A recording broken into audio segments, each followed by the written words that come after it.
innovation na makambo ya mpepo tope aviation na RDC. Compagnie africaine d'aviation CAA na mokuse alela yango minu na nenga kosakana tedi et commandé domaine na ye après réception ya premier Airbus A330 oyo CAA yaka nango mikolo eleki yango nde sukisaka masolo ndimela ngai mwana Kongo ke CAA auti lisusu kobambola kokodikoko na ebotu na domaine aérien avec arrivée pe réception ya deuxième avion ya sika Airbus A330.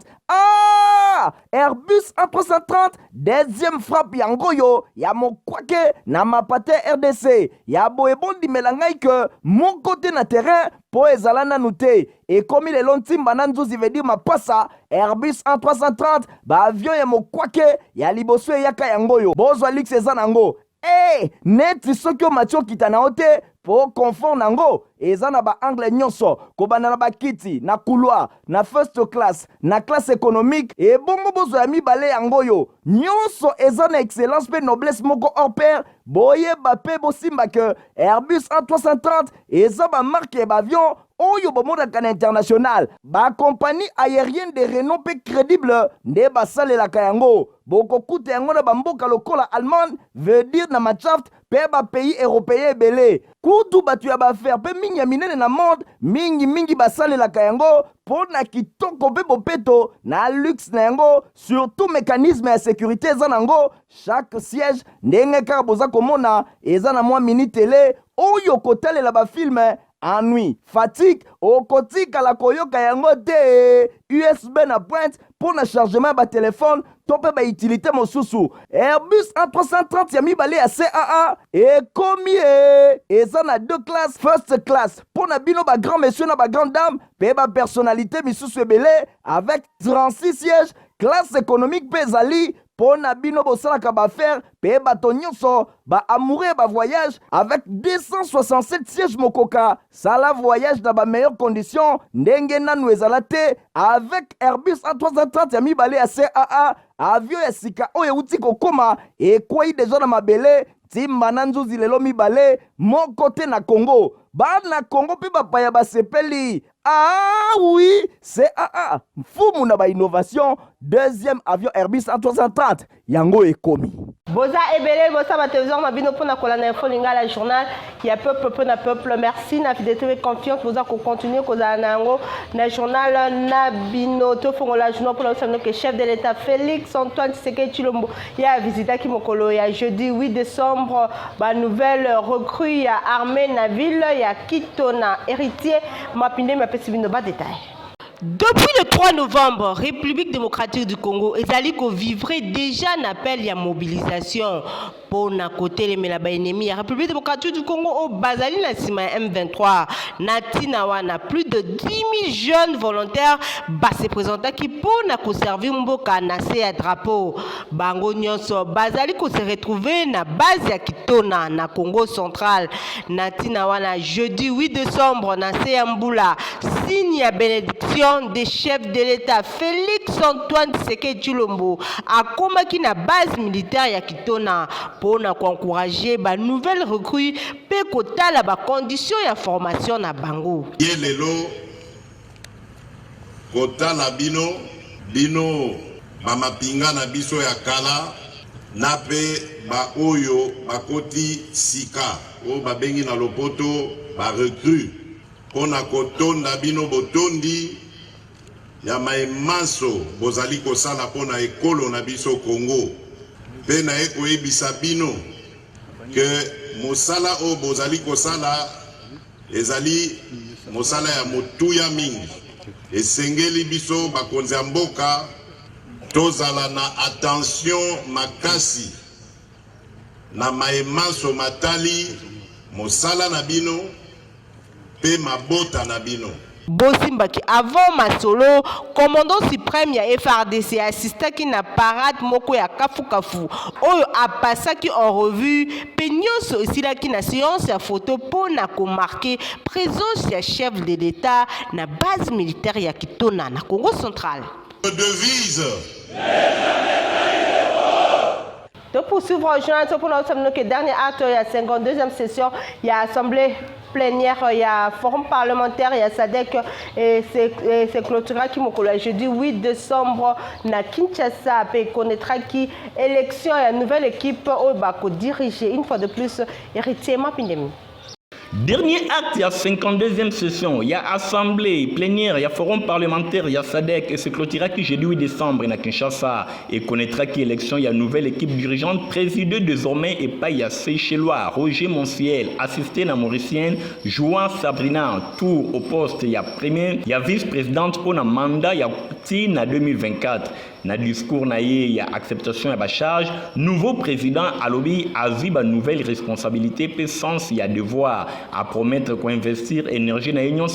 pour faire progresser davantage institutions Oyo selon fait des routes Oyo ils allaient déjà tracées. Il y a comme une mutation pour une assemblée parlementaire sous-régionale, renforcement il y a intégration sous-régionale, politique commune il y a sécurité puis bongo na bongo. Au cours il y a journée il y a plénière Oyo ba adopter qui rapport financier puis supervision, il y a la loi type s'agissant, il y a rapport financier 2021-2022, auditeur a déclaré situation financière conforme à la norme internationale, puis le sous procédure interne, puis le sous nota qui régularité, il y a état sur la cotisation statutaire na bango, intervenant réagir ça qui par rapport il y a rapport oyo, recommanda qui une grande mobilisation des ressources internes, il y a ngo ils allaient compter moins de subventions extérieures pour na oyo rapport il y a supervision, la loi type élimination, il y a mariage pour la bana, protection, il y a des enfants mariés, puis le sous lutte contre la violence sexuelle basée sur les gens. Commission a noté persistance, il y a des problèmes dans l'état ébélé. Natina wana pour na kosili sayango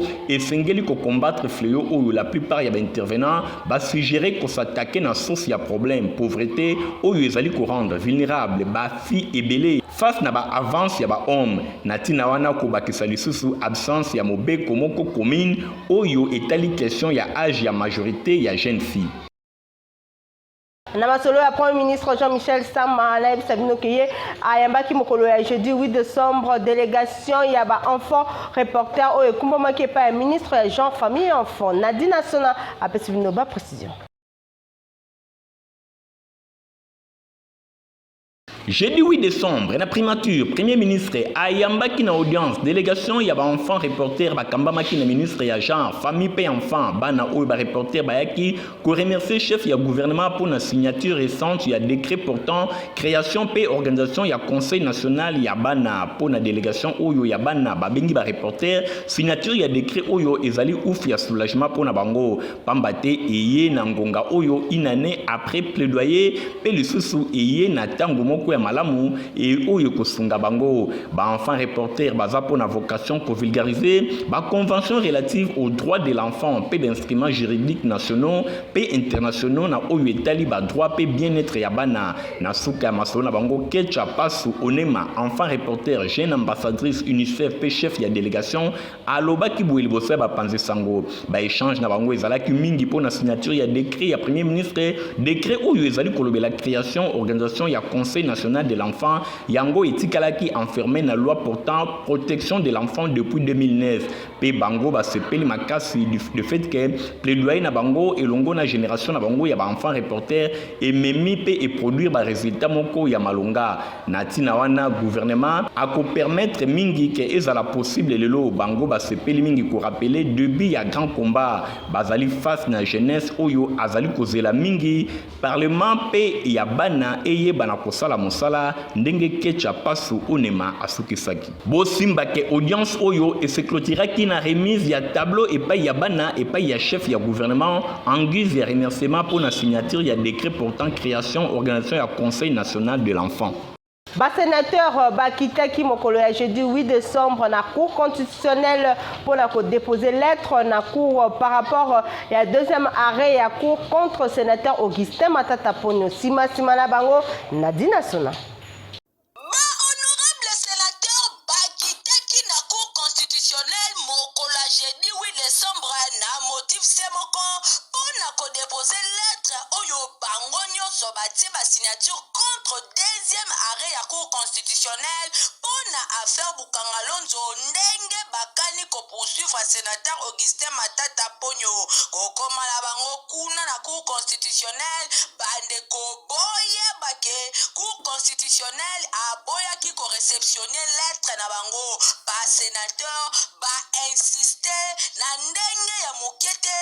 après 3 heures du temps cour constitutionnelle aye co-réceptionner lettre yango pona ba sénateur balobi bazali contre deuxième arrêt ya cour constitutionnelle pona affaire ya Bukangalonzo pambate ezali non conforme na constitution pe bazali ko fonder démarche na bango na article 168 ya constitution oyo elobi ke ba arrêt ya cour constitutionnelle ezalaka na recours te ezalaka exécuté immédiatement ezali obligatoire ezali ko s'imposer na pouvoir public na ba autorité administrative juridictionnelle civile militaire pe na ba particulier na micro ya info lingala boyo ka sénateur Jean-Pierre Zagwalafio ndenge a expliqué. Saisi cour constitutionnelle, les alliés pour un dossier na moninga na biso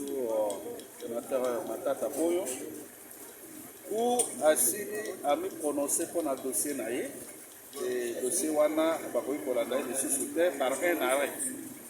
Et article 168 de la Constitution et le dit que arrêt à cour constitutionnelle est immédiatement exécutoire. Les alliés susceptibles na recours. Et tout le monde arrêt mosusu un deuxième arrêt lui yango to saisi cour constitutionnelle pour l'interprétation article 160 parce que cour constitutionnelle arrêt n'est ce qui est limite les alliés exécutoires et ça doit être respecté par toutes les institutions. Honorable sénateur Bazozela na cour constitutionnelle yemoko azala garant ya respect ya constitution na mboka.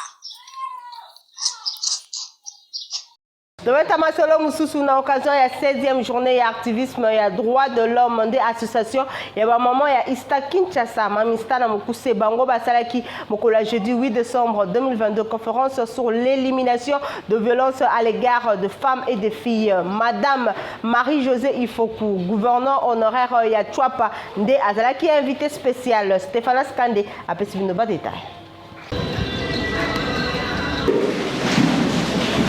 Tous les moments de l'Ista unis pour l'élimination de violences à l'égard de femmes et de filles, yango de ezalaki thème oyo esangisaki ba maman et association de mamans Ista Kinshasa. Nyonso ezalaki na cadre ya 16e journée ya activisme ya droit de l'homme. Invité surprise ezalaki bongo maman Marie-Josée Ifoko, gouverneur honoraire ya province ya Chwapa, pe lisusu candidate na ba élection ya 2018. Azabongo pe présidente ya fondation Ekoki Inatosha. Kaka ndenge bozali komona na bilili ayamamaki kitoko epa secrétaire général académique ya Ista le professeur Ilunga. Sima ba discours ya ndenge na ndenge pe ba mo ya bienvenue Marie-Josée Ifoku azwaki maloba pona ko partager na ba femme ya Ista ndenge nini bango ba mama bakoki kozala ensemble pona ko lutter contre phénomène ya violence na milieu universitaire. Na vision na ye ya ko mobiliser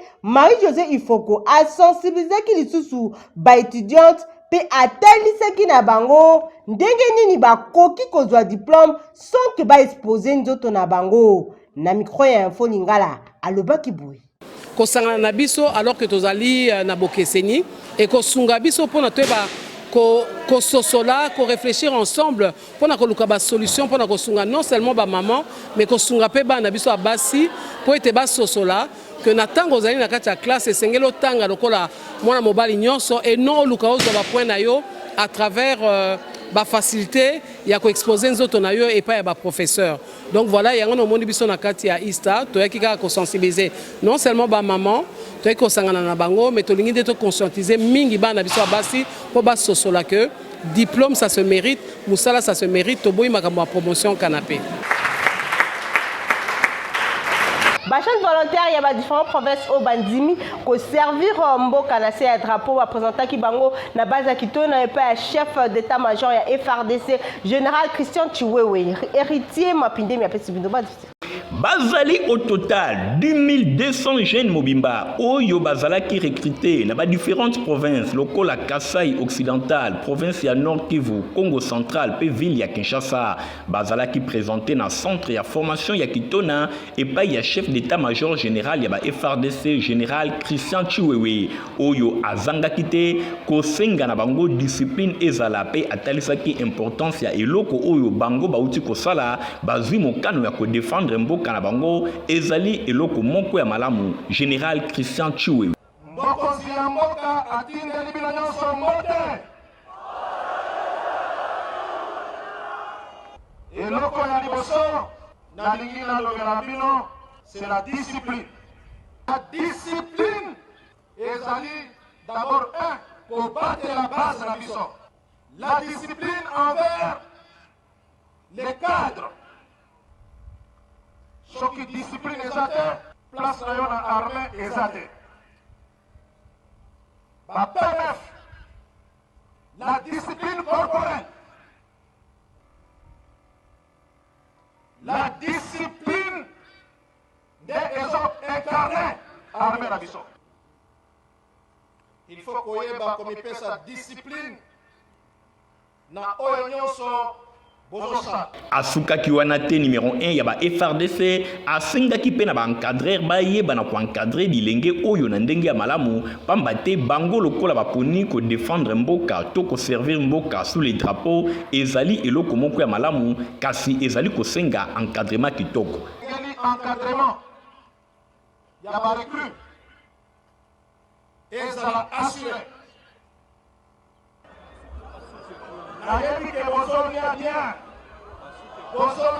Bosimba ke nyonso wana ezali kosenga ba jeune ba différentes provinces ba yeba na ko se mobiliser pour na ko défendre République démocratique du Congo ndakisa ya 2200 jeunes oyo basali ezali eloko ya kolanda.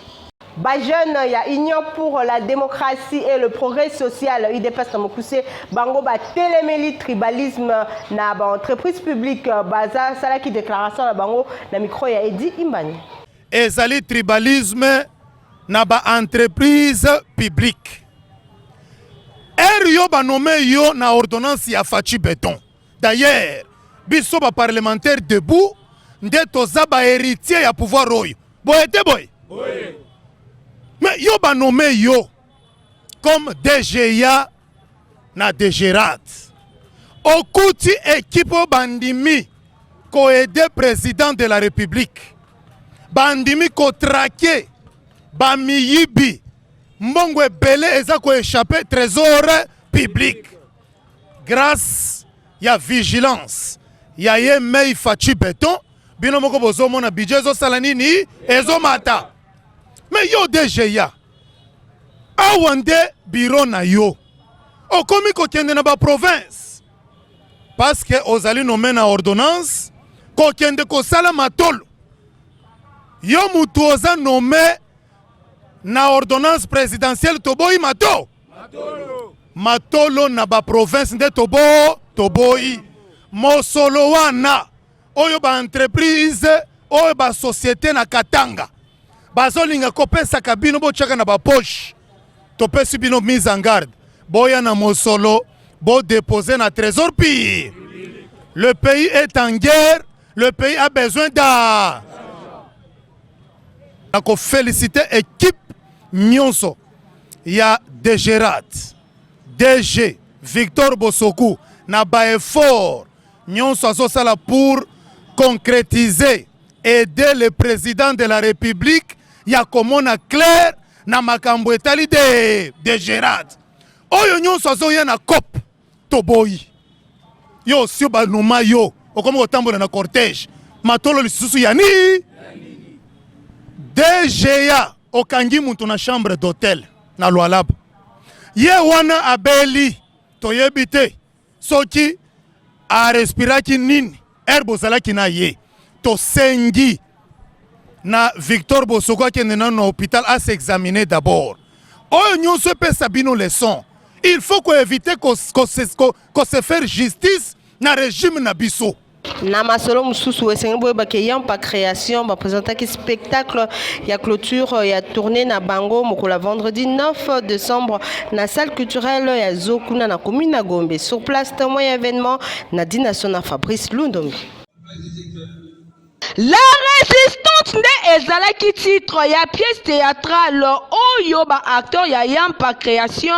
batalisaki nango na ba congolais pendant tournée na bango nde ba clôturaki sel na bango vendredi 9 décembre na salle culturelle ya Zo epai wapi ba élève ya ba école ya ndenge na ndenge ya ville province ya Kinshasa bayaki ko assister pe ko comprendre eloko nini résistante elingi koloba nyonso ana nasima ya Gombe Kitambo Njili ba élève pe ba spectateur nyonso bazalaki vraiment impressionné kolanda lisolo ya elenge mwasi oyo asenfermaki pona ko réfléchir par rapport ya oyo ekomelaka bato mingi penza bilenge basi na tango ya guerre scène oyo elekaki vraiment kitoko ezalaki penza bien joué pamba te ba acteur nyonso ba incarnaki vraiment ba rôle na bango.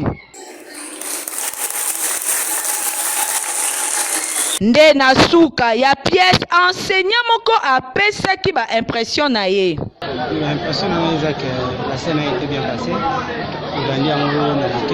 C'était une leçon morale autour na kati ya scène ndenge leki.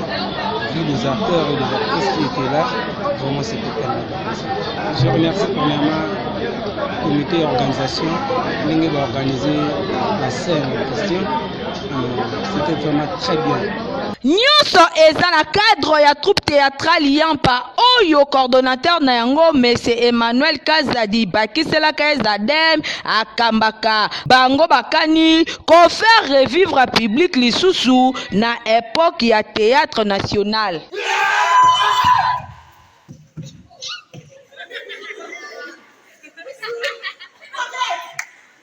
Prophète Réo Manianga a présenté qui exposé magistral Naye Liboso, il y a responsable politique et sacerdotal, il y a République démocratique du Congo et Salamaki Bongo na salle bannière kuna na commune ya Ngiringiri sima la bango héritier mapinde midumbe de Longwaldi. Nyonso elekaki na salle de fête la barrière na commune ya Ngiringiri et Paiwapi prophète Réo Manianga Magneto a présenté officiellement exposé magistral naé devant ba responsable politique sacerdotaux ya République démocratique du Congo et zalaki bongo na intention ya bana basi pe ya mibali ya église natina wana prophète Réo Manianga Magneto a lobelaki mingi ndenge nini République démocratique du Congo et zali kotambola thème exposé et ezalaki devoir pe droit ya église état congolais devant Dieu pe humanité bosimbake bazwaki nanu maloba liboso pona ko présenter prophète Réo Manianga soki azali nani bongo na sima azangaki te kotalisa vision oyo nzambe atalisi ye pona République démocratique du Congo prophète Réo Manianga Magneto alobelaki pe geste oyo chef de l'état Félix Antoine Tshisekedi Tshilombo asalaki mikolo eleki na stade de martyr pona ko dédier mboka na biso République démocratique du Congo et pas Yanzambe. Nyonso ezalaka mabete pa ya mutu. Mbeli ezokisaka mekataka pe fumbwa. Elingi koloba na kati ya mutu ata bomoni mabe mais soki moi eloko malamu zali trésor il faut profiter nango. Na lingi na ebisa ba peuple congolais en général, ba serviteur de Dieu en particulier, to profiter na présence ya monsieur Félix to profiter na dédicace ya sali to sala nango likambo eza lokola a livrer biso ba puissance oyo ba menasaka mboka na biso et puis nazali koyebisa chef de l'état ye moko pe asuka wana te a rejoindre biso ba sacrificateur bosimbake basali na nzambe oyo bazalaki présent bazangaki te pe ko intervenir par rapport ya exposé ya prophète Réo Manianga Magneto batunaki pe mituna ya ndenge na ndenge bazwaki biyano epai ya mumbu na nzambe. Centre missionnaire d'adoration Semana Mokuse na Bokambemi ya Pasteur Micho Olenga Kunga baza ko continuer convention de vrais adorateurs du Christ Kovac 6. Boye bake kozala bongo clôturer mokola dimanche 11 décembre 2022. Nadina Sona Igor Tingi reportage. Les saisons et la destinée ezali thème oyo et salaki ouverture ya convention de vrais adorateurs du Christ Kovac na Mokuse kuna na église centre missionnaire d'adoration na quartier Sebo na commune ya Mongafula selon orateur pe pasteur ya Sema convention oyo ezali pe ko marquer 6e année existence ya église na bango yemoko Micho Olenga Kunga pasteur responsable azwaki maloba pona ko introduire explication ya ba révélation oyo Nzambe atalisaki ye alobelaki bana na Nzambe ke koyeba Nzambe efandi na intimité na prière oyo esengeli ko développer apesaki ndakisa ya ba disciple ya église primitive oyo bazalaka ko umela na chambre haute lié ya intimité pasteur Micho Olenga Kunga asengi na bana ya Nzambe ba développer mingi intimité personnelle atalisaki bango que chambre haute eza kaka pièce te lelo avec Saint-Esprit mwana nyonso ya Nzambe akoki ko développer vie de prière bisika nyonso azali ozala na nzela na bis na douche tope bisika ya bongo na bongo temps fort ya prière et salemaki louange pe adoration ezangaki te Kovac ezali kokoba chaque jour oyo efungwamaki dimanche 4 décembre à partir ya 16h30 pe clôture nango ekosalema dimanche 11 décembre 2022 na ngonga ya 17h kuna na centre missionnaire d'adoration oyo ezwami na quartier Sebo na commune ya Mongafula na avenue Kimbangu numéro 2 oza mobimba. Bomitungisamaki mingi na bokono etali Covid boye bake solution esu ezwami na kisi o babengi mana Covid reportage. Le monde vit sous l'emprise de notre ennemi coronavirus qui a semé la désolation dans les familles et dans les mondes pour tenter de se rendre des recherches et d'expériences sur les plantes médicinales a inventé mana Covid qui vient éradiquer désormais adieu coronavirus. Vive le mana Covid et puissant médicament d'erreur contre le coronavirus.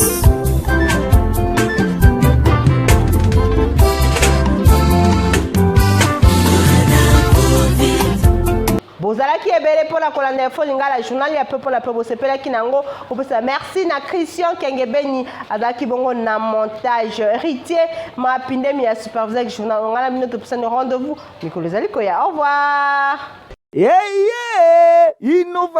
Innovation na makambo ya mpepo tope aviation na RDC compagnie africaine d'aviation c'est ana mokuse alela yango minu na nenga kosakana tedi et commandé domaine na ye après réception ya premier Airbus A330 oyo CAA yaka nango mikolo eleki yango nde sukisaka masolo ndimela ngai mwana Kongo que CAA auti lisusu ko bambola koko na botu na domaine aérien avec arrivée pe réception ya deuxième avion esika Airbus A330 Airbus A330 deuxième frappe yango yo ya mokwake na mapate RDC ya boebondi melangai que mon côté na terrain po ezala nanu te et comme il est lontimba na nzuzi veut dire mapasa Airbus A330 ba avion ya mokwake ya liboso yaka yango yo bozwa lix eza nango neti soki omatio kita na ote po confort nango eza na ba angle nyonso kobana na bakiti na couloir na first class na classe économique et bongo bozo ya mibale yango yo nyonso eza na excellence pe noblesse moko hors pair boye ba pe bosimba que Airbus A330 eza ba marque ba avion oyo bomodaka na international bakompagnie aérienne de renom mpe crédible nde basalelaka yango. Bokokuta yango na bamboka lokola Allemagne, veut dire na Machaft mpe bapays européen ebele. Kutu bato ya baaffaire mpe mingi ya minene na monde mingi basalelaka yango mpo na kitoko mpe bopeto na luxe na yango, surtout mécanisme ya sécurité eza nango. Chaque siège ndenge kaka boza komona eza na mwa mini télé oyo kotalela bafilme ennui, fatigue, okotikala koyoka yango te. USB na pointe pour na chargement ba téléphone tope ba utilité mosusu. Airbus A330 ya mibale ya CAA ekomi eza na 2 classes, first class pour na bino ba grand monsieur na ba grande dame pe ba personnalité misusu ebele avec 36 sièges. Classe économique pe ezali pour na bino bosalaka baaffaire pe bato nyonso ba amoureux ba voyage avec 267 sièges mokoka. Sala voyage dans ba meilleures conditions ndenge nanu ezala te avec Airbus A330 ya mibale ya CAA. Avion ya sika oyo euti kokoma ekwei deja na mabele timba na nzuzi lelo mibale moko te na Congo. Bana Congo mpe bapaya basepeli. Ah oui, CAA mfumu na ba innovation. Deuxième avion Airbus A330 yango ekomi.